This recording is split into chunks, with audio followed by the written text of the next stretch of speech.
그날은 가을 석양이 유난히 붉게 물든 저녁이었습니다. 합강 나루터는 하루 종일 분주했던 일과를 마무리하며 점차 고요해지고 있었지요. 강물은 노을빛을 받아 마치 용광로에서 흘러나온 쇳물처럼 붉게 빛나고 있었답니다. 이곳 나루터는 영남과 호서를 잇는 중요한 교통로였기에 하루에도 수많은 사람들이 오가는 곳이었습니다. 상인들은 물건을 가득 실은 수레를 끌고 지나갔고, 과거를 보러 가는 선비들은 책보따리를 둘러매고 걸어갔지요. 나루터에서 조금 떨어진 곳에 제법 큰 주막이 하나 있었는데, 합강 주막이라 쓰인 간판이 바람에 삐걱거리고 있었답니다. 이 주막은 그 근처에서 가장 크고 깨끗하다고 소문이 나 있었지요. 바로 그때 한양에서 온 듯한 선비 하나가 느릿느릿 나루터로 걸어오고 있었습니다. 나이는 30 남짓으로 보였고 얼굴이 창백하고 걸음걸이가 힘이 없어 보였지요. 품에는 조그만 보따리를 소중하게 안고 있었는데 마치 무엇인가 매우 귀중한 물건이 들어있는 양 조심스럽게 다루고 있었답니다. 노인장, 혹시 하룻밤 묵을 만한 곳이 있을까요? 선비가 늙은 뱃사공에게 물으니 노인이 주막 쪽을 가리켰습니다. 저기 합강 주막이 있어. 이 근처에서는 가장 깨끗할 거요. 선비가 주막에 들어서자마자 안에서 한 여인이 나타났습니다. 나이는 26쯤 되어 보였는데 둥근 얼굴에 몸매가 풍만하고 눈가에는 은근한 웃음기가 서려 있었지요. 치마끈을 바짝 올려매어 몸매의 곡선이 드러나 보였답니다. 어서 오십시오. 나이, 멀리서 오시느라 고생이 많으셨겠어요. 여인의 목소리는 부드럽고 감미로웠습니다. 방이 있어? 되도록 조용하고 안전한 곳으로 부탁하오. 귀한 물건을 가지고 있어서. 이준호가 말끝을 흐렸습니다. 아, 그러시군요. 걱정 마십시오. 제가 가장 좋은 방으로 안내해 드리겠습니다. 준월이라 불리는 주모가 앞장서 걸어가는데 그때 덩치 큰 사내가 나타났습니다. 나이는 40쯤 되어 보였고 얼굴에 흉터가 있어 험상궂게 보였지요. 이분이 오늘 묵으실 손님이시라네. 선비님, 이쪽은 저희 주막의 행랑아범이랍니다. 준월이 말하자 사내가 꾸벅 인사했습니다. 김대수라고 하오. 이 주막 일을 돕고 있죠. 선비는 이준호라고 이름을 밝혔습니다. 준월은 그를 주막 맨 끝쪽 독방으로 안내했지요. 이 방이 가장 조용하고 안전하답니다. 다른 손님들과 떨어져 있어서 아주 좋지요. 혹시 정말 귀한 물건이라도 가지고 계신다면 저희가 안전하게 보관해 드릴 수도 있습니다. 준월의 말에 이준호가 잠시 망설이는 듯했습니다. 사실 귀한 물건이 하나 있긴 하오만 너무 중요한 것이라 제가 직접 가지고 있어야 할 것 같소. 아이고, 그러시군요. 하지만 혹시라도 마음이 바뀌시면 말씀해 주세요. 저희 주막은 개업 이래 한 번도 손님의 물건을 분실한 적이 없답니다. 밤에는 지나오신 길에 보신 행랑아범이 물건의 보관함을 철통같이 지키고 있답니다. 준월이 자랑스럽게 말했습니다. 그래도 일단은 내가 가지고 있겠소. 네, 알겠습니다. 그럼 우선 저녁상을 올려드리겠습니다. 나중에라도 필요하시면 언제든지 말씀해 주세요. 준월이 나가자 이준호는 방을 둘러보았습니다. 창밖으로 강물이 보였는데 깊이를 가늠하기 어려울 정도로 검푸르게 일렁이고 있었지요. 그는 창가에 서서 한참을 강물을 바라보다가 품에서 보따리를 꺼내 조심스럽게 풀기 시작했답니다. 비단 보자기 안에는 오동나무 상자가 있었고 그 안에는 한지로 여러 겹산 물건이 들어 있었습니다. 이준호가 천천히 한지를 벗기자 마침내 청록빛의 아름다운 도자기가 모습을 드러냈지요. 그것은 고려청자 상감 운항문 매병이었답니다. 후후, 이번에도 잘 되겠지. 그가 나지막이 중얼거렸습니다. 하지만 곧 누군가 오는 발소리에 서둘러 청자를 다시 쌌지요. 저녁상이 들어왔습니다. 춘월은 정갈한 반찬들과 함께 막걸리 한 병을 올렸지요. 날이 아까 말씀드린 대로 혹시 보관이 필요하시면 언제든지. 춘월이 슬쩍 말을 꺼냈습니다. 사실은 이준호가 잠시 망설이다가 입을 열었습니다. 아까부터 계속 생각해봤는데 주모님 말씀대로 맡기는 게 나을 것 같소. 혼자 보관하고 있는 것이 오히려 더 불안하오. 아이고, 잘 생각하셨어요. 제가 확실하게 보관증까지 써드리겠습니다. 춘월이 더 가까이 다가앉으며 말했습니다. 향긋한 향내가 풍겨왔지요. 이준호는 한 번 더 망설이다가 마침내 보따리를 꺼냈습니다. 사실 이것은 우리 집안 대대로 내려오는 보물이오. 이준호가 한참을 망설이다가 입을 열었습니다. 어머나, 보물이라니요? 혹시 무슨 옥이나 비단 같은 건가요? 춘월이 호기심 어린 눈으로 물었습니다. 아니요. 그보다 더 귀한 것이지요. 돌아가신 아버님이 남기신 유일한 유산이오. 이준호는 조심스럽게 비단 보자기를 풀기 시작했습니다. 한 겹, 두 겹. 정성스럽게 쌓인 것을 보니 정말로 귀한 물건인 것 같았지요. 마침내 마지막 한지를 벗기자 청록빛의 아름다운 도자기가 모습을 드러냈답니다. 세상에, 춘월이 숨을 죽이고 바라보았습니다. 촛불빛에 비친 청자는 마치 살아있는 듯 은은하게 빛나고 있었지요. 이게 설마 그 유명한 고려청자인가요? 그렇소. 상감, 운항문 매병이라고 하오. 우리 집안이 고려 때부터 대대로 물려받아온 것이지요. 이준호가 청자를 조심스럽게 들어보였습니다. 청자의 표면에는 학이 구름 사이를 나는 모습이 정교하게 새겨져 있었지요. 이런 귀한 물건을 정말 아름답네요. 처음 봅니다. 춘월은 넋을 잃고 바라보다가 갑자기 정신을 차렸습니다. 아, 그런데 날이 이런 귀한 물건을 그냥 방 안에 두시면 위험하시지 않을까요? 요즘 도둑들이 그리 많다던데. 물론 저희 주막이야 안전한 편이지만 그래도 사람 일이란 모르지 않습니까? 그래서 걱정이오. 하지만 이런 시골 주막에서 물건을 맡긴다는 것이 영. 이준호가 말끝을 흐렸습니다. 아이고, 날이 저희를 믿으셔요. 아까도 말씀드렸지만 저희 주막은 한 번도 사고가 난 적이 없답니다. 게다가 보관증까지 써드리고 있어서 행여 분실이 되더라도 저희가 책임을 지고 있지요. 춘월이 간절하게 말했습니다. 글쎄, 모르는 사람에게 이런 걸 맡기는 게 저희가 그냥 모르는 사람인가요? 저희 주막에 묵기로 하셨으니 이미 인연이 닿은 게지요. 게다가 보관증을 써드릴 테니 더 걱정하실 게 무엇이 있답니까? 춘월이 설득하자 이준호는 고민하는 듯 했습니다. 그럼 다시 한번 행랑아범이라는 사람을 불러보시오. 그와 이야기를 나눠보고 결정하겠소. 춘월이 서둘러 밖으로 나가 김대수를 불렀습니다. 잠시 후 김대수가 들어왔지요. 나리께서 귀한 물건을 맡기실까 생각 중이시래. 당신에게 직접 설명을 듣고 싶으시다구먼. 김대수가 정중히 인사했습니다. 날이 제가 이 주막에서 10년째 보관 일을 맡고 있습니다. 그동안 단 한 번도 실수가 없었죠. 보관증을 쓰고 도장까지 찍어드리면 나중에 찾으실 때 아무 문제 없을 겁니다. 이준호가 청자를 보여주자 김대수의 눈이 순간 번뜩였습니다. 하지만 곧 표정을 감추고 차분하게 말했지요. 아, 이건 정말 귀한 물건이로군요. 고려청자 아닙니까? 그렇소. 잘 아시는군요. 제가 젊었을 때 골동품상에서 일한 적이 있어서 조금 압니다. 이런 물건이면 아마 문전옥답 쉰맞이기로도 못 살 겁니다. 김대수가 감탄하며 말했습니다.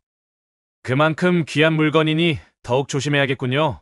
날이 우리 다락 보관함은 두꺼운 참나무로 만들어져 있고 자물쇠도 노쇠로 된 것을 2개나 채웁니다.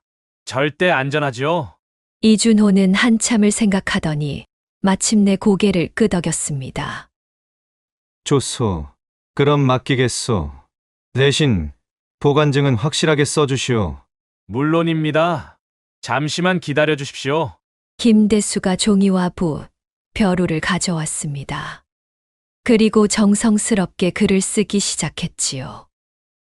어디? 금일 이준호 나리께서 맡기신 고려청자 상감 운항문 매병 한 점을? 나리, 혹시 이 청자에 특별한 표시나 흠집 같은 게 있습니까? 나중에 확인하기 쉽도록. 아, 밑바닥에 작은 금이 하나 있어. 아주 미세해서 자세히 봐야 보일 거요. 네, 그럼 그것도 적겠습니다. 밑면에 미세한 금 있음. 본 주막에서 안전하게 보관할 것을 약정하며 나리의 요구가 있을 시 즉시 반환할 것을 서약함. 이렇게 쓰면 되겠습니까? 좋소. 김대수가 도장까지 찍은 보관증을 건네주었습니다. 이준호는 그것을 꼼꼼히 읽어본 후 품 깊숙이 넣었지요. 자, 이제 청자를 모시겠습니다. 춘월과 김대수는 청자를 다시 정성스럽게 싸서 다락으로 올라갔습니다. 이준호도 불안한 듯 따라 올라갔지요. 다락에는 정말로 두꺼운 참나무 보관함이 있었고, 김대수가 청자를 그 안에 넣은 후 자물쇠를 2개 채웠습니다. 이 열쇠는 제가 가지고 있겠습니다. 춘월이 열쇠를 받아 고쟁이 끈에 매달았습니다. 안심하세요, 나으리. 내일 찾으실 때까지 무슨 일이 있어도 안전하게 보관하겠습니다. 이준호가 안심한 듯 고개를 끄덕이고 방으로 돌아갔습니다. 밤이 깊어지자 춘월과 김대수는 안방에서 이야기를 나눴습니다. 춘월이 김대수의 무릎에 기대어 앉자 김대수가 그녀의 머리를 쓰다듬으며 말했지요. 준호라, 그 청자 봤지? 내 평생 그런 물건은 처음 봤어. 그러게, 그 윤기나는 빛깔하며 마치 살아있는 것 같았어. 춘월이 김대수의 손을 잡으며 말했습니다. 여보, 우리 이번에 제대로 한탕 해보자고. 저 청자면 평생 먹고 살 수 있을 거야. 하지만 보관증을 써뒀잖아. 게다가 저 양반이 내일 찾으러 올 텐데. 김대수가 걱정스럽게 말하자 춘월이 그의 입술에 손가락을 대며 말했습니다. 여보, 내가 언제 실수한 적 있어? 작년에 그 비단 장수 기억나? 그때도 보관증을 써줬지만 결국 우리가 비단을 가졌잖소. 아, 그때 그 영감. 보관증을 잃어버렸다고 울고불고 난리였지. 김대수가 떠올리며 웃었습니다. 그래, 보관증만 없애버리면 그만이야. 보관증만 없으면 아무리 떠들어대도 소용없지. 춘월이 김대수의 목을 끌어안으며 속삭였습니다. 그 전에 있던 약재상도 그랬고, 그 전전의 옥 장수도 마찬가지였잖아. 우리가 언제 실패한 적 있어? 그건 그래. 하지만 이번엔 좀 달라. 저 양반 뭔가 보통 사람 같지 않아. 에이, 당신도 참. 자네가 이리 겁이 많아서야 어디에 쓸고 병약해 보이는 선비 하나 못 당해? 춘월이 김대수의 가슴을 톡톡 치며 말했습니다. 게다가 나한테 반한 것 같던데? 아까 내가 들어갔을 때 눈빛 봤어? 완전히 넋이 나간 표정이었다니까. 그래도 조심해야 해. 너무 대담하게 나가다가는. 걱정일랑 붙들어 매시오. 내가 한두 번 해보. 춘월이 일어서며 말했습니다. 자, 이제 당신은 투전판으로 가. 오늘은 거기서 밤을 새워. 왜 굳이 투전판에? 김대수가 의아해하자 춘월이 설명했습니다. 생각해봐. 저 양반이 얼마나 경계심이 강한지 봤잖아. 처음엔 청자도 보여주기 싫어했고 당신과 이야기를 나누고서야 청자를 맡겼잖아. 그런 사람이 당신 같은 덩치 큰 남자가 주막에 있다는 걸 알면 절대 마음을 열지 않을 거야. 그래도 내가 꼭 나가야 해? 당연하지. 내가 저 양반 방에 술 들고 가는데 혹시 김대수가 오면 어쩌지 하고 걱정하면 어떻게 유혹을 해? 안 그래도 아까 저 양반이 당신 보는 눈빛이 심상치 않더라고. 춘월이 김대수의 팔을 쓰다듬으며 말했습니다. 내가 행랑아범은 투전판에 가서 새벽까지 안 온다고 확실하게 말해줘야 안심하고 마음을 열 거 아니야. 그래야 내가 일을 진행할 수 있지. 아, 그렇구나. 역시 우리 춘월이는 머리가 좋아? 김대수가 춘월의 허리를 끌어당기며 입을 맞추려 하자 춘월이 살짝 밀어냈습니다. 지금은 안 돼. 일이 먼저야. 자, 어서 가라고. 그래도 한 번만. 에이, 참아. 이 일만 끝나면 실컷 해줄게. 춘월이 교태를 부리며 말했습니다. 대신 투전판에서 너무 많이 잃으면 안 돼.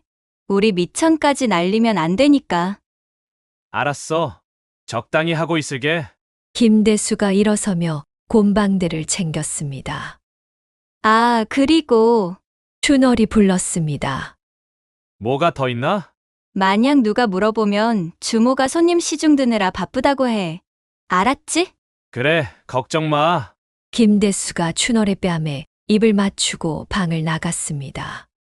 춘월은 문틈으로 그가 멀어지는 것을 확인한 후 거울 앞에 앉았지요. 자, 이제 시작이구나. 저 새님이 내 손바닥 안에서 놀게 해주겠어. 그녀는 거울을 보며 음흉한 미소를 지었습니다. 사실 춘월과 김대수는 이미 여러 번 이런 식으로 순진한 나그네들을 등쳐먹었던 것이지요. 처음엔 작은 물건들부터 시작했다가 점점 담이 커져서 이제는 이런 귀한 보물도 노리게 된 것이었습니다. 물론 실패한 적도 있었지요. 한 번은 의심 많은 상인이 관아에 고발하려 했지만 춘월의 눈물 연기와 김대수의 위협으로 무마시킨 적도 있었습니다. 하지만 이번은 달랐습니다. 고려청자라니 이것만 손에 넣으면 정말로 평생 걱정 없이 살 수 있을 것 같았지요. 춘월은 다시 한번 거울을 보며 머리를 매만졌습니다. 그리고는 정성스레 준비를 시작했지요. 먼저 부엌에서 데운 물로 몸을 깨끗이 씻었지요. 향긋한 비누로 온몸을 문지르고 머릿결도 곱게 빗어 내렸답니다. 그리고는 장롱 깊숙한 곳에서 평소에 아끼던 옷을 꺼냈습니다. 노란 명주 저고리는 금실로 술을 놓은 것이었고 붉은 치마는 고운 비단으로 만든 것이었지요. 자, 이제 됐다. 선비놈이 내 모습을 보면 정신을 못 차릴 거야. 춘월은 거울에 비친 자신의 모습을 보며 만족스러운 미소를 지었습니다. 그리고는 부엌으로 가서 특별한 술상을 준비했지요. 달콤한 오미자주의 정갈한 안주들, 그리고 은근히 정력에 좋다는 약재를 넣은 약주까지. 술상을 들고 이준호의 방 앞에 선 춘월은 잠시 숨을 고르고 문을 두드렸습니다. 똑똑. 날이 주무시고 계신지요? 안에서 바스락거리는 소리가 들렸습니다. 누구시오? 주모 춘월이옵니다. 잠이 안 오실 것 같아 술상을 준비해 왔답니다. 문이 살짝 열리고 이준호의 얼굴이 보였습니다. 그는 자다 깬 모습이었지요. 이런 늦은 시각에 무슨 일이시오? 그러다가 곱게 단장한 춘월의 모습을 보고는 말을 멈췄습니다. 촛불빛에 비친 춘월의 얼굴은 마치 선녀처럼 아름다웠거든요. 어머, 날이 이렇게 문간에 세워두실 거예요? 들어가서 얘기하면 안 될까요? 춘월이 애교 섞인 목소리로 말했습니다. 그게 밤이 늦어서 남녀가 한 방에. 이준호가 더듬거리자 춘월이 웃으며 말했습니다. 에이, 나리도 참. 저는 이 주막 주인이고 나리는 손님이잖아요. 손님 시중 드는 게 뭐가 이상해요? 그러면서 살짝 방 안으로 들어섰습니다. 이준호는 어쩔 수 없이 뒤로 물러섰지요. 자, 여기 술상 놓을게요. 어머, 방이 춥네요. 제가 화로에 불을 좀 더 넣어드릴게요. 춘월이 분주하게 움직이며 방을 정리했습니다. 그러는 동안 은은한 향수 냄새가 방 안에 퍼졌지요. 주모, 이래도 되는지 모르겠소. 남녀가 이 밤중에 한 방에 있다는 것이 혹시라도 행랑아범이라도 알게 되면 어쩐단 말이오. 이준호가 걱정스럽게 말하자 춘월이 깔깔 웃었습니다. 아이고, 나리. 그 사람 걱정은 안 하셔도 돼요. 지금쯤 저작거리 투전판에서 한창일 거예요. 투전판이요? 네. 한 달에 두세 번은 꼭 가는데, 한 번 가면 새벽까지 안 돌아와요. 도박이란 게 한 번 붙으면 끝을 봐야 직성이 풀리잖아요. 춘월이 술병을 들어 잔에 따르며 말했습니다. 그런데 나리, 혹시 저희 사이를 오해하신 건 아니죠? 오해라니요? 백랑아범 말이에요. 저희는 그냥 동업자 관계예요. 제 남편이 죽고 나서 주막 일이 힘들어서 같이 일하게 된 거지, 다른 건 없어요. 춘월이 수줍은 듯 고개를 숙였습니다. 아, 그렇군요. 이준호가 안심하는 듯한 표정을 지었습니다. 자, 한 잔 드세요. 이건 제가 특별히 담근 오미자주예요. 피로 회복에 아주 좋답니다. 춘월이 잔을 건네자 이준호는 망설였습니다. 감사하지만 저는 술을 잘 못합니다. 에이, 그래도 한 잔 정도는 괜찮잖아요. 게다가 오늘처럼 특별한 날에. 특별한 날이라니요? 아니, 그게 저한테는 특별한 날이에요. 이렇게 멋진 나리를 모시게 되었잖아요. 춘월이 살짝 얼굴을 붉히며 말했습니다. 그 모습이 어찌나 교태로워 보였는지 이준호도 마음이 흔들렸지요. 그럼 한 잔만 하겠소. 이준호가 잔을 받아 마셨습니다. 달콤하면서도 약간 쓴맛이 나는 술이었지요. 어때요? 맛이 괜찮으신가요? 네, 아주 좋습니다. 다행이네요. 자, 제 잔도 채워주세요. 춘월이 잔을 내밀었습니다. 이준호가 술을 따르자 춘월은 단숨에 마셔버렸지요. 아, 시원하다. 나리, 혹시 제가 실례가 안 된다면 여쭤봐도 될까요? 무엇을요? 그 청자, 정말 대단한 물건이던데 그것을 어디로 가지고 가시는 길이신지요? 이준호가 잠시 말을 멈췄다가 대답했습니다. 집안 대대로 내려오는 가보인데 아버님이 큰 병에 걸리셔 매우 위중하시다오. 그래서 청자를 팔아 아버님의 병을 고치려고 하오. 조상님들께는 면목이 없으나 그래도 사람 목숨보다 중한 게 어디 있겠소. 아, 그러셨군요. 나리는 정말 효자시네요. 춘월이 감탄하며 자연스럽게 이준호 옆으로 자리를 옮겼습니다. 저도 부모님이 병으로 일찍 돌아가셔서 그 마음 잘 알아요. 그러셨군요. 네.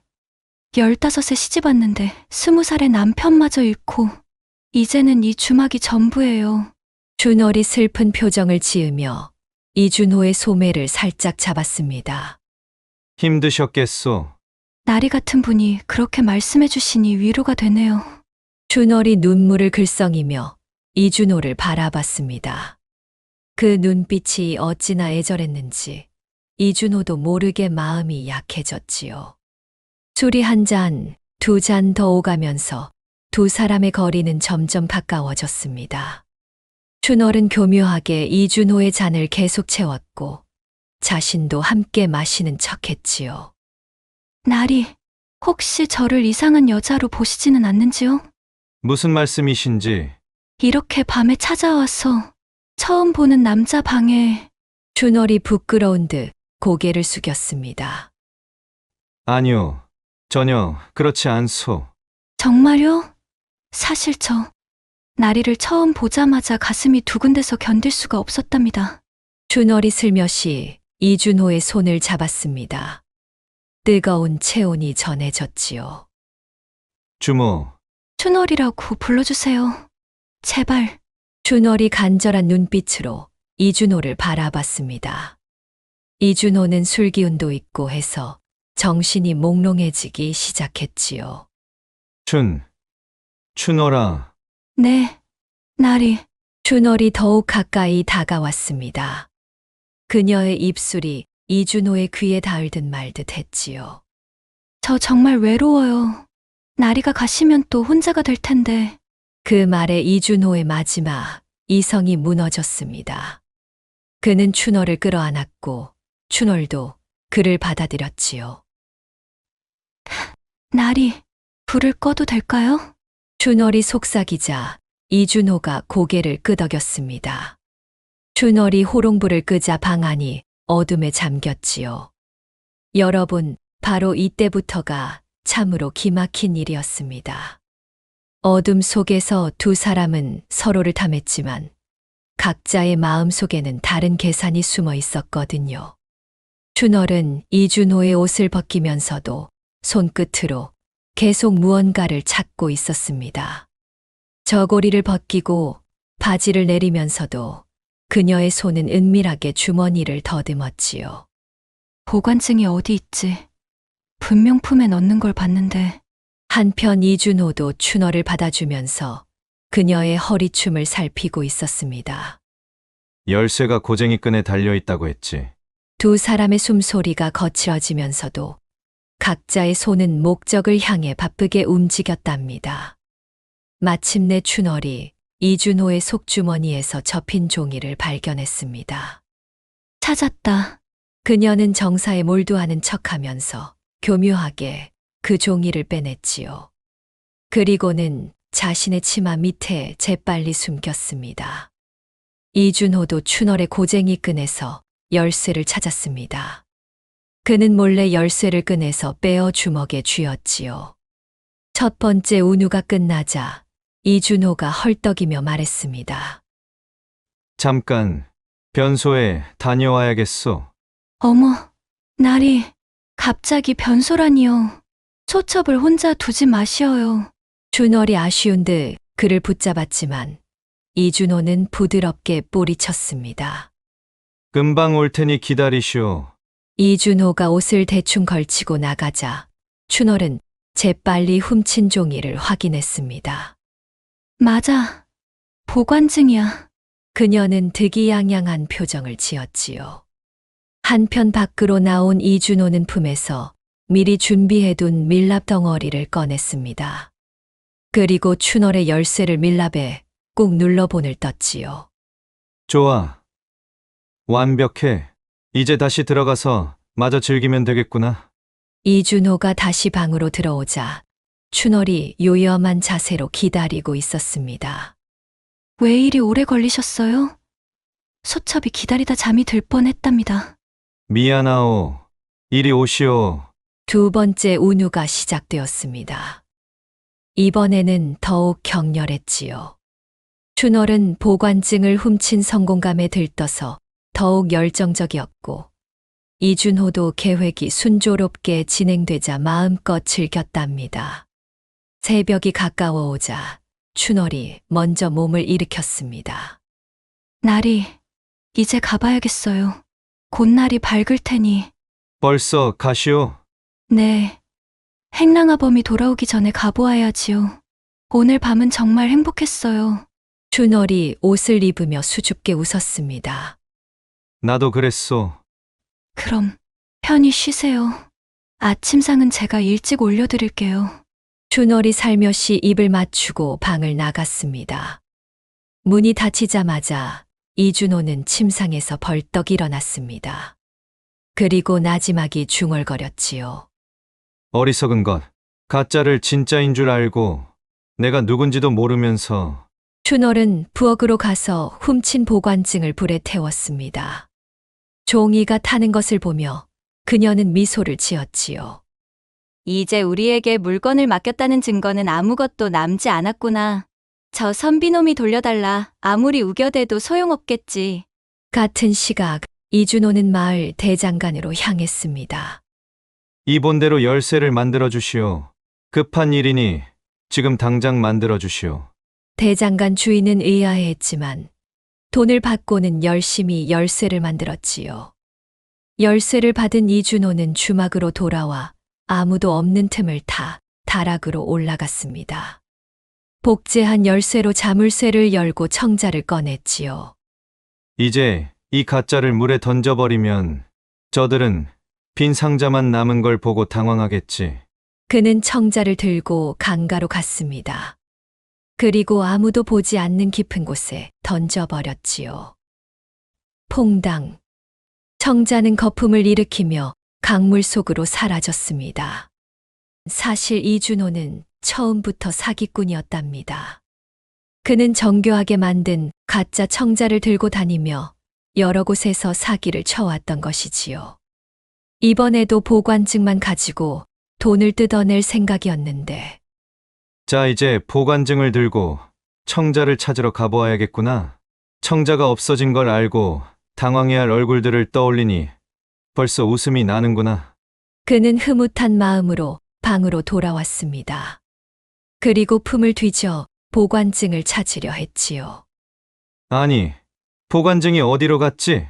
아무리 찾아도 보관증이 없었습니다. 모든 주머니를 뒤졌지만 헛수고였지요. 설마, 이준호의 얼굴이 창백해졌습니다. 어젯밤 춘월과의 정사가 떠올랐지요.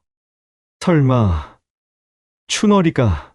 아침 해가 막 떠오를 무렵 김대수가 투전판에서 돌아왔습니다. 춘월은 득이양양한 표정으로 그를 맞았지요. 어때, 밤새 재미 좀 봤어? 그저 그랬지. 그보다 일은 잘 됐어? 춘월이 씩 웃으며 말했습니다. 당연하지. 보관증은 이미 제가 되어 날아갔어. 이제 저 선비가 아무리 떠들어도 증거가 없지.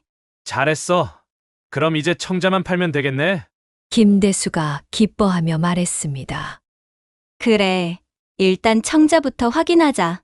혹시 모르니까. 두 사람은 들뜬 마음으로 다락으로 올라갔습니다. 춘월이 열쇠로 자물쇠를 열고 보관함을 열었는데 뭐야? 이게 무슨... 상자는 텅 비어 있었습니다. 청자는 온데간데 없었지요. 없어. 청자가 없어졌어. 춘월이 당황해서 상자를 이리저리 뒤졌지만 소용없었습니다. 어떻게 된 거야? 분명 여기 넣어뒀는데. 김대수도 황당해하며 다락을 샅샅이 뒤졌지만 청자는 보이지 않았습니다. 그때 춘월의 머릿속에 어젯밤의 기억이 스쳐 지나갔습니다. 잠깐. 어젯밤에 그 선비놈이... 뭔데? 무슨 일이 있었어? 춘월이 이마를 짚으며 말했습니다. 생각해보니 수상한 점이 있었어. 중간에 나갔다 왔는데 돌아올 때 표정이 달라져 있었거든. 표정이 달라졌다고? 그래. 처음엔 긴장한 것 같더니 나중엔 묘하게 여유로워 보였어. 그때는 술 때문인가 했는데... 김대수가 인상을 찌푸렸습니다. 설마 그때 다락에? 맞아. 그놈이 뭔가 했을 거야.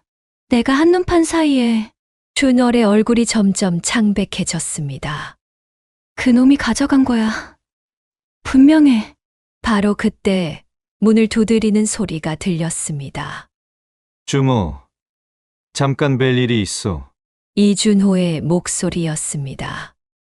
춘월과 김대수는 서로를 바라보며 당황했지요. 두 사람이 아래로 내려오자 이준호가 태연한 얼굴로 서 있었습니다.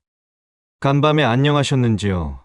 오늘 떠나기 전에 제 청자가 잘 있는지만 확인하고 싶어서 왔소. 그 뻔뻔스러운 태도에 춘월이 이를 갈았습니다. 청자를 확인하시겠다고요? 그럼 먼저 보관증을 보여주셔야죠.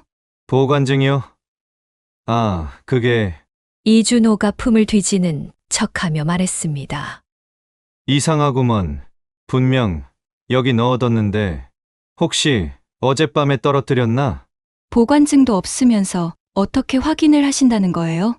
춘월이 차갑게 말했습니다. 아니, 그래도 제가 맡긴 건 사실이잖소. 주모님도 아시고 행랑아범님도 아시고. 보관증이 없는데 그걸 어떻게 증명하시려고요? 보관증이 없으면 저희도 어쩔 수 없소이다. 김대수가 팔짱을 끼고 말했습니다. 이준호의 표정이 점점 굳어졌습니다. 그럼 청자가 잘 있기는 한 거요? 그것만이라도 확인시켜 주시오. 무엇을 보시겠다는 게요? 보관증이 없으면 아무것도 확인시켜 드릴 수 없소. 춘월은 이준호의 요청을 냉정하게 거절했습니다. 사실 청자가 없다는 걸 들키면 안 되니까요. 혹시 이준호가 갑자기 날카로운 눈빛으로 두 사람을 번갈아 봤습니다. 혹시 내 청자를 훔쳐 팔아먹은 거 아니오? 뭐라고? 김대수가 벌떡 일어났습니다. 우리가 도둑이라는 거요? 그럼 왜 청자를 보여주지 못하는 거요? 있기는 있는 거요? 춘월이 버럭 소리쳤습니다. 당신이야말로 어젯밤에 몰래 가져간 거 아니에요? 뭐라고? 이준호가 놀란 표정을 지었지만 춘월은 계속 몰아붙였습니다. 어젯밤에 변소 간다고 나갔을 때 사실은 청자 훔치러 간 거죠? 내가 다 알아요. 무슨 헛소리를? 헛소리가 아니에요. 생각해보니 너무 수상했어. 그 짓거리를 하자마자 변소에 간 것도 그렇고 한참 뒤에 돌아온 것도 그렇고. 김대수가 이준호에게 다가서며 말했습니다. 이 개만도 못한 놈이 우리를 도둑으로 몰려고 일부러 연기를 하는 게로구나. 연기라니. 내가 왜 그런 짓을 하겠나? 그야 청자를 2번 가지려고 그러는 거지. 몰래 훔쳐놓고 우리한테 또 달라고 하는 거 아니야? 분위기가 점점 험악해졌습니다. 말도 안 되는 억지 부리지 말게. 그러는 춘월이 내년은 어젯밤에 내 품에서 보관증을 훔쳐간 것을 내 모를 줄 알았느냐? 뭐라고? 춘월이 화들짝 놀랐습니다. 무얼 그리 놀라는가? 내년이 내 품을 뒤지는 걸 다 느꼈다고. 그리고 아침에 보니 보관증이 없더군. 김대수가 비웃으며 말했습니다. 준월이 그렇게 했다는 증거가 있나? 없잖아. 내년 놈들이 이러는 걸 보니 분명 훔쳐간 게 맞는 게로구나. 춘월이 차갑게 웃었습니다. 증거도 없으면서 자꾸 생떼를 쓰지 말고 어서 훔쳐간 청자나 다시 돌려놓으시지. 이 도둑년 놈들! 이준호가 분통을 터뜨렸습니다. 도둑, 우리가 터진 게 주둥아리라고 함부로 짓거리는구나. 김대수가 위협적으로 다가섰습니다. 이 주막이 어떤 곳인지 이제 알겠군. 손님들 물건이나 훔치는 도둑놈들의 소굴이었어. 뭐라고? 너희가 내 청자를 훔쳐서 팔아먹었겠지. 아버님 병원에 쓸 약값인데. 이준호가 절규하듯 소리쳤습니다. 아니 이놈이 제 놈이 다시 훔쳐가 놓고 우리한테 뒤집어 씌운단 말이냐? 내가 관아에 가서 다 밝히겠어. 이 주막의 정체를 다 폭로하겠다고. 이준호가 이를 악물었습니다. 뭐라고? 내년 놈들 하는 짓거리를 보니 이게 한두 번 해본 솜씨가 아니로구나. 여기서 물건 잃어버린 사람이 나 하나뿐이겠어. 관아에서 조사하면 모두 나올 게다. 김대수의 얼굴이 굳어졌습니다. 내 청자를 돌려내. 그럼 조용히 넘어가 주지. 청자가 어디 있는데 돌려줘. 내가 가져갔잖아. 춘월이 버럭 소리쳤습니다. 거짓말 마. 너희가 훔쳐서 팔았으면서. 이 미친놈이 정말. 김대수가 이준호의 멱살을 잡았습니다. 놔. 지금 당장 관아에 가겠어. 이준호가 문 쪽으로 가려고 몸부림쳤습니다. 안 돼! 절대 안 돼! 김대수가 필사적으로 이준호를 붙잡았습니다. 두 사람은 격렬하게 몸싸움을 벌였지요. 이준호가 김대수를 밀치며 소리쳤습니다. 너희 같은 도둑년 놈들은 죗값을 받아야 해. 싸움은 점점 격렬해졌습니다. 그러다가 쿡! 김대수가 품에서 꺼낸 칼이 이준호의 배에 꽂혔습니다. 이준호는 피를 흘리며 쓰러졌지요. 이 정신 나간 놈아. 내가 무슨 짓을 저지른지 아는 게냐? 춘월이 비명을 질렀습니다. 어쩔 수 없었어. 이놈이 이대로 관아에 가면 우리는 끝장이란 말이다. 이준호는 피를 토하며 숨을 거뒀습니다. 바닥에는 핏물이 흥건했지요. 사람을 죽였어. 우리가 사람을 죽였다고. 정신 차려. 지금 이러고 있을 때가 아니야. 사람들이 알게 되기 전에 빨리 도망쳐야 해. 두 사람은 황급히 돈과 귀중품을 챙겨 주막을 빠져나왔습니다. 새벽 어스름 속으로 도망치기 시작했지요. 산길을 헤매며 도망치던 두 사람은 점점 지쳐갔습니다.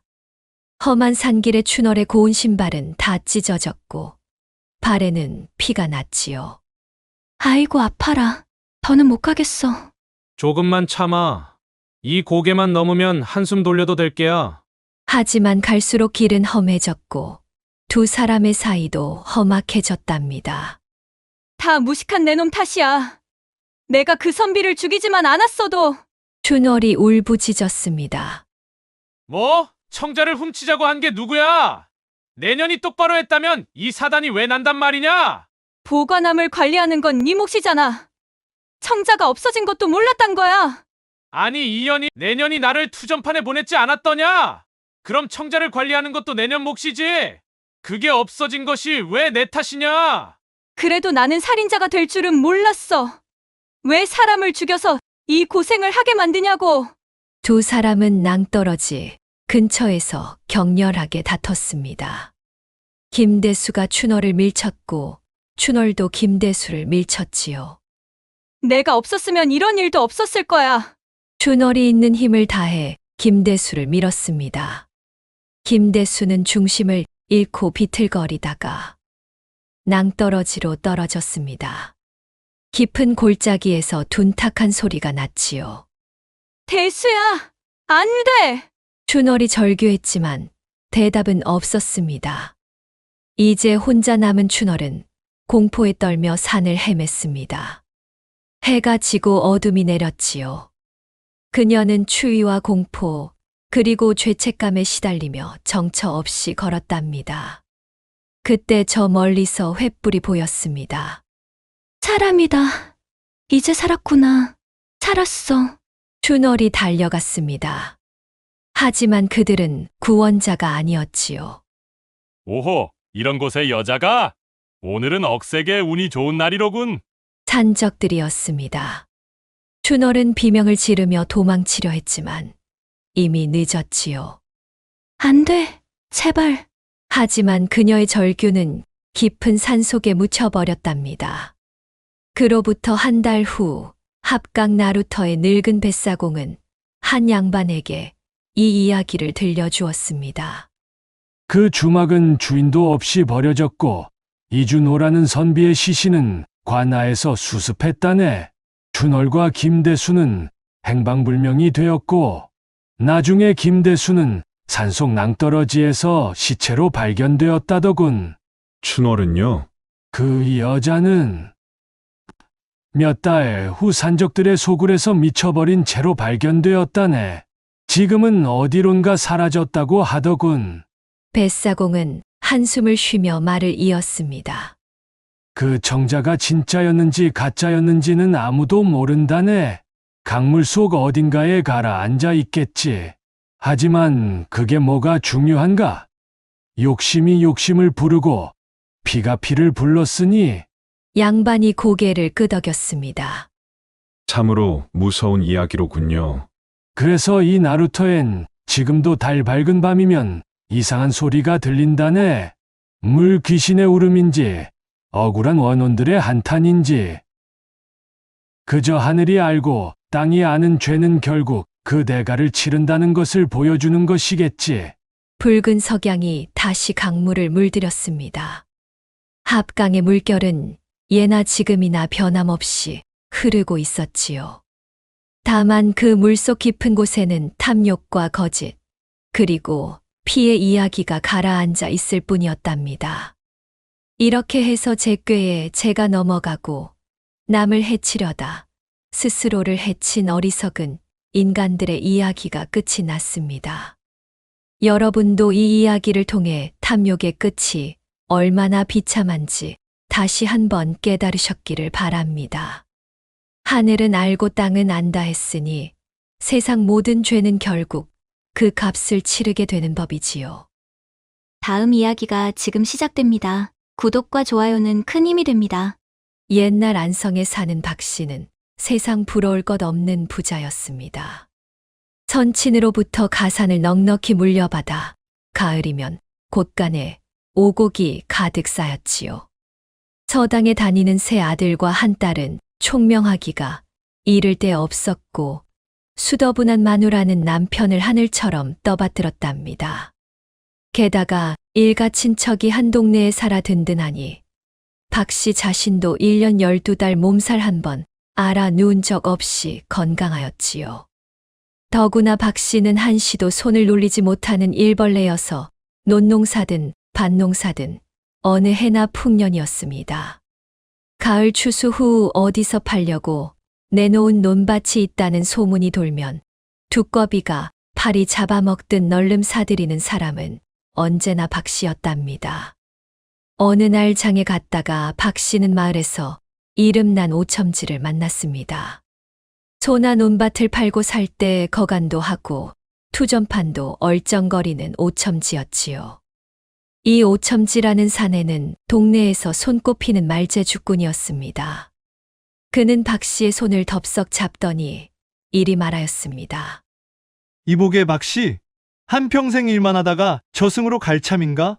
손이 영 나무뿌리 같구먼. 어디 송금 좀 봐보세나. 농사꾼 손이 다 이렇지요 뭐. 박 씨는 무심코 대답하였습니다만 오첨지는 혀를 끌끌 차면서 그의 손을 들여다보았지요. 허, 이 송금 좀 보게나. 내 여태 숱한 사람의 송금을 받지만 자네 같은 건 처음일세. 이건 재물이 크게 불어날 상이야.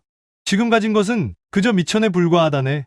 무슨 허황한 소리를 하신단 말이오. 지금도 넉넉히 먹고 사는데요. 아니야, 내 장담하는데 머지않아 큰 횡재가 들어올 걸세. 여보게, 잠깐 나와 함께 가보세나.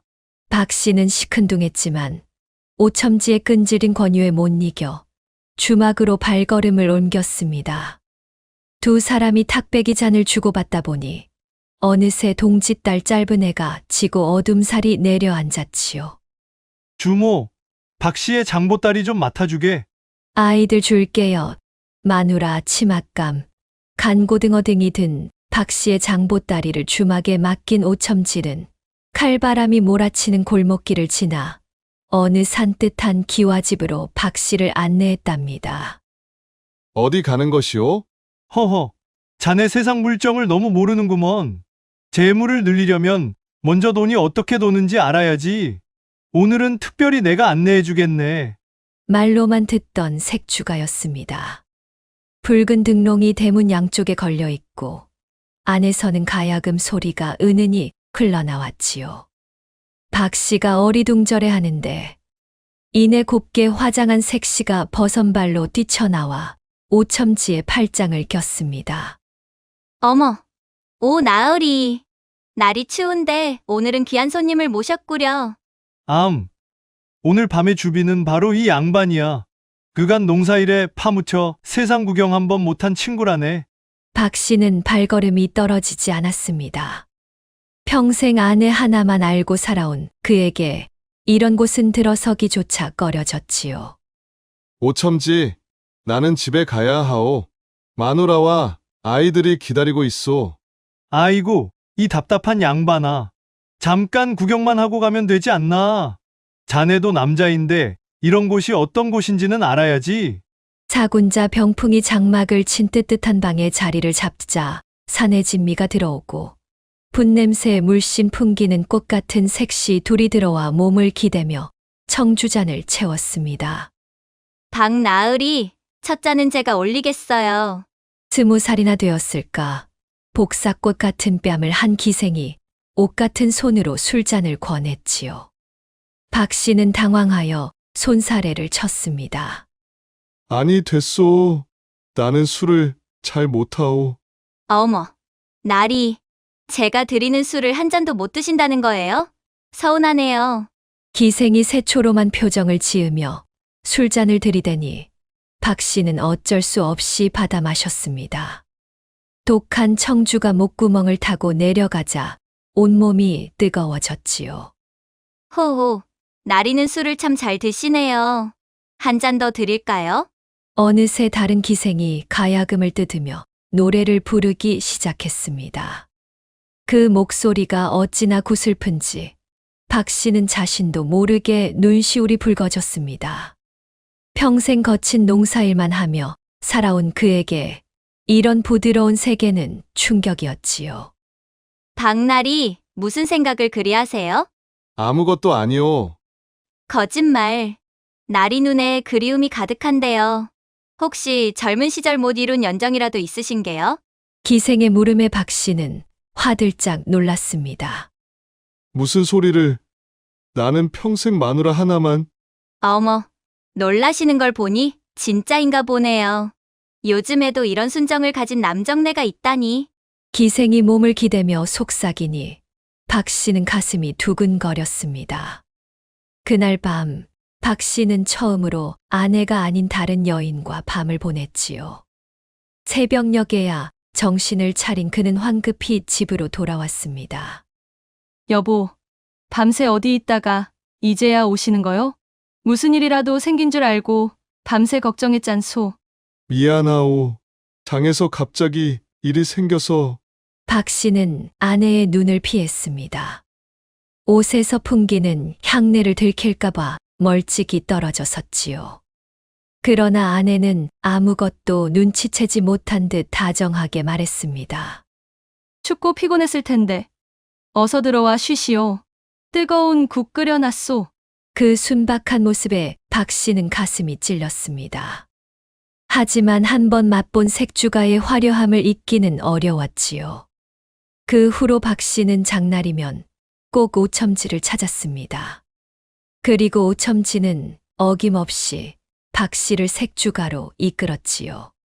처음엔 한 달에 한두 번이던 것이 점점 늘어나 나중에는 일주일에 서너 번씩 드나들게 되었습니다. 박나리, 요즘 얼굴에 그늘이 졌어요. 무슨 걱정이라도 있으세요? 단골이 된 기생 월선이가 물었습니다. 박 씨는 한숨을 쉬며 말했지요. 요새 주머니 형편이 좋지 않구나. 어머, 나리 같은 부자가 돈 걱정을 하시다니. 부자는 무슨. 이렇게 노는데 돈이 얼마나 드는지 아느냐? 월선이가 오첨지와 눈짓을 주고받더니 슬며시 말했습니다. 나리, 그럼 오나리가 좋은 이야기를 해드릴 거예요. 돈 버는 길 말이에요. 며칠 후 오첨지가 박 씨를 찾아왔습니다. 자네, 그동안 색주가에서 쓴 돈이 꽤 되지? 이제 그 돈을 몇 배로 불릴 기회가 왔네. 무슨 소리요? 충청도 산골에 금맥이 발견됐다네. 내가 아는 금점 주인이 동업자를 찾고 있는데 자네가 미천을 좀 대면 큰 돈을 벌 수 있을 걸세. 박 씨는 처음엔 고개를 저었습니다. 금맥이라니. 그런 건 하늘이 내려주는 것이지. 나 같은 사람이 어떻게. 허허, 자네 정말 세상 물정을 모르는구먼. 이미 김진사는 거기서 천금을 벌어 한양에 큰 집을 샀다네. 이 첨지도 거기서 번 돈으로 전답을 2배로 늘렸고. 오첨지는 품에서 반짝이는 금덩이를 꺼내 보였습니다. 이게 뭔지 아나? 바로 그 금광에서 나온 거야. 어때? 이래도 안 믿겠나? 금덩이를 본 순간 박 씨의 눈빛이 변했습니다.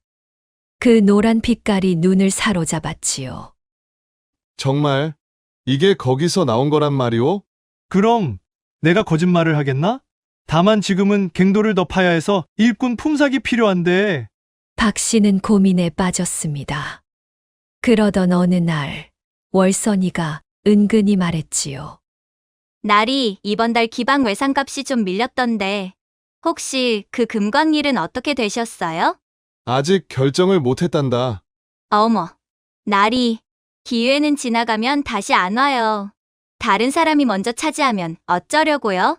그날 밤 박 씨는 결심을 굳혔습니다. 논열맞이기를 팔아 돈을 마련했지요. 여보, 갑자기 논을 파는 이유가 뭐요? 큰 장사를 하려고 그러니 걱정 말고 있으시오. 아내는 불안한 눈빛이었지만 더 묻지 않았습니다. 박 씨는 그 돈을 들고 오첨지와 함께 충청도로 향했지요. 산중턱에 금광이 있었습니다. 갱도 입구에는 일꾼 대여섯이 열심히 흙을 파내고 있었지요. 금점 주인이 나와 박 씨를 맞았습니다. 오나리께서 말씀 많이 하셨습니다. 박나리께서 미천을 대주신다니 정말 고맙습니다. 그런데 금맥은 언제쯤? 아, 보시다시피 지금 열심히 파고 있지요. 저 안에 분명히 큰 금맥이 있는데 조금만 더 파면 나올 겁니다. 여기를 좀 보십시오. 금점 주인이 바구니를 들어 보였습니다. 흙 속에 금가루가 반짝이고 있었지요. 이런 징조가 보이면 가까이 금맥이 있다는 뜻입니다.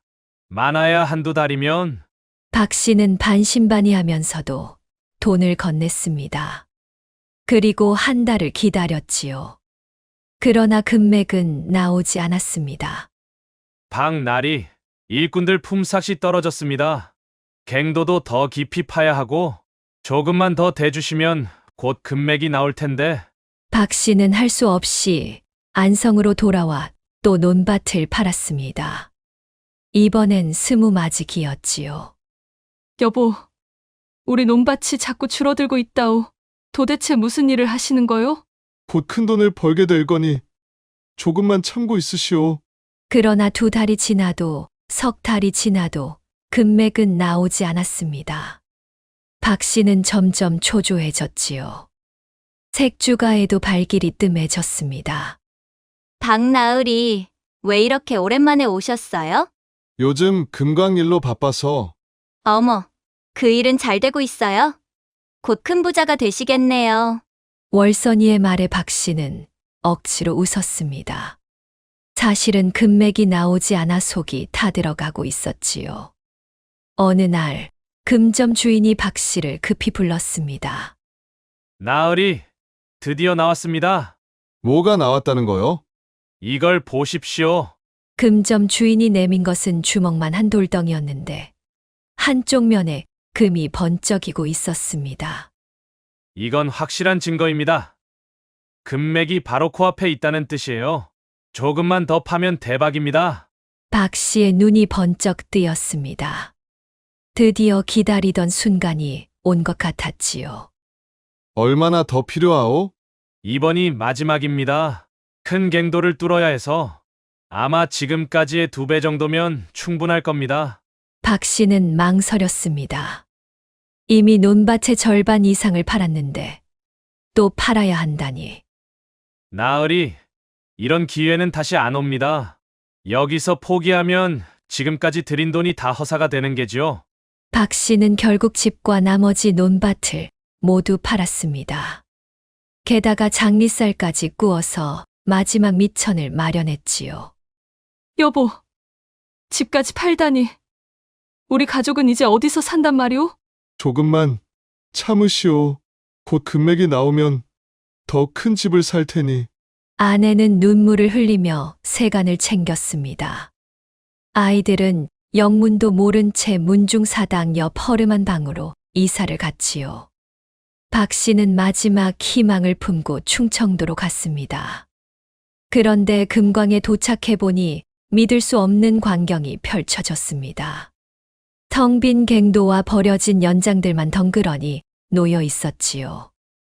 아니, 이 사람들이 다 어딜 갔지? 왜 아무도 없냔 말이다. 박 씨는 미친 듯이 소리쳤지만 대답하는 이는 없었습니다. 산중의 메아리만 울려 퍼질 뿐이었지요.